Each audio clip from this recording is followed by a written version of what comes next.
About teaching, he sometimes found receptive audiences, but oftentimes found those who weren't so receptive, some who were very much against what he had to say. And as we talked about a couple of weeks ago, it's those people that led Jesus to speak in parables, to do his teaching in parables, because even though they could hear, they couldn't really understand. They weren't really listening to what Jesus had to say. And today we're going to look at the first of the parables in this chapter. It's the parable of the sower. It's one we're very familiar with. And I guess it's verses 3 through 9 is where Jesus tells the parable, and verses 18 through 23 where he explains it. And I guess we'll just go ahead and read all of that, and then we'll start to discuss it. So starting in verse 3 of Matthew chapter 13, he told them many things in parables, saying, "A sower went out to sow. And as he sowed, some seeds fell along the path, and the birds came and devoured them. Other seeds fell on rocky ground, where they did not have much soil, and immediately they sprang up, since they had no depth of soil. But when the sun rose, they were scorched. And since they had no root, they withered away. Other seeds fell among thorns, and the thorns grew up and choked them. Other seeds fell on good soil and produced grain, some 100-fold, some 60, some 30. He who has ears, let him hear." So let's stop there for just a second. I know I said I was going to do something different, but we'll stop there for just a second. And let's pretend you've never heard this before. Let's pretend you're just following around after Jesus, that you're just listening to what he has to say, and he says this. You get it, right? You understand it, right? You don't need an explanation of this, do you?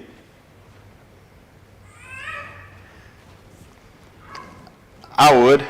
I think most of us would, even if our minds were on spiritual things. Because think about the apostles. They didn't fully understand, and Jesus told them, seemingly continuously, they didn't really understand what he was trying to say. But they were the ones who said, "Why do you speak to them in parables?" Well, he was also speaking to the apostles, and they didn't get it. And I don't know that we would either. And so we're blessed in the times when Jesus goes on to explain the parables himself. We don't have to rely on some contemporary commentator or even someone who was a contemporary of Jesus that wasn't inspired, providing commentary on what they think Jesus meant by the parable. When he explains it, we get the message. And that's what he does, starting in verse 18. He says, "Hear the parable of the sower. When anyone hears the word of the kingdom and does not understand it, the evil one comes and snatches away what has been sown in his heart. This is what was sown along the path. As for what was sown on rocky ground, this is the one who hears the word and immediately receives it with joy. Yet he has no root in himself, but endures for a while, and when tribulation or persecution arises on account of the word, immediately he falls away. As for what was sown among thorns, this is the one who hears the word, but the cares of the world and the deceitfulness of riches choke the word, and it proves unfruitful. As for what was sown on good soil, this is the one who hears the word and understands it. He indeed bears fruit and yields, in one case 100-fold, in another 60, and in another 30. So when we look at parables, we find characters, we find objects, we find different things that Jesus uses to demonstrate something that has a deeper and spiritual meaning.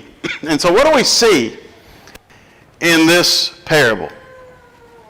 Who are the people, and what are the things? Think back to the first section where we just have the story that Jesus tells. What do we see?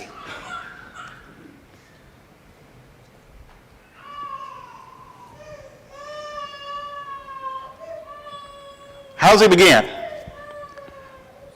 a sower went out to sow. So who do we see in this parable? A sower. Okay? And then what do we see? Okay, so we see some seed in the parable. What else? The adversary of the birds. Okay, the birds, who is the enemy of the seed. What else? We see soul. What kinds of soul? Or what kind of souls? There's 4 kinds. What kind? The wayside soul? Is that what that meant? The wayside soul, Barry says, quietly. What else? I think that's what he said. Those people that were familiar with agriculture would understand a little bit of what was going on. You may say a moment ago, would we really, or if we forgot that, we already know the answers. They would seem to me like common sense would tell them, say, well, now look, you got the seed, you just throw it out there, it's not going to produce anything. But if you got some good soil over it, and you throw the seed out, it's going to produce. Right. I think they get the story. I think they get the story. They get the worldly side of the story. They don't know how does it apply? How they fit in. That's right. And so we got the wayside soul. We got the rocky soul. We have the thorny soul, and we have the good soul. What, do we see anything else?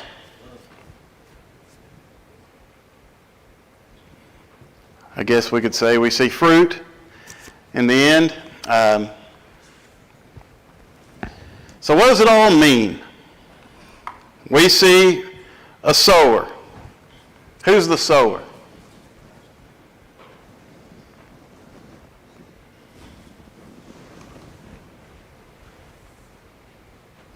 Different times he told it at different ones, the laborers in the field, because he told the disciples to cast their eyes on the field, and said, some people say it's a certain amount of time before the harvest. I'm telling you, the harvest is here.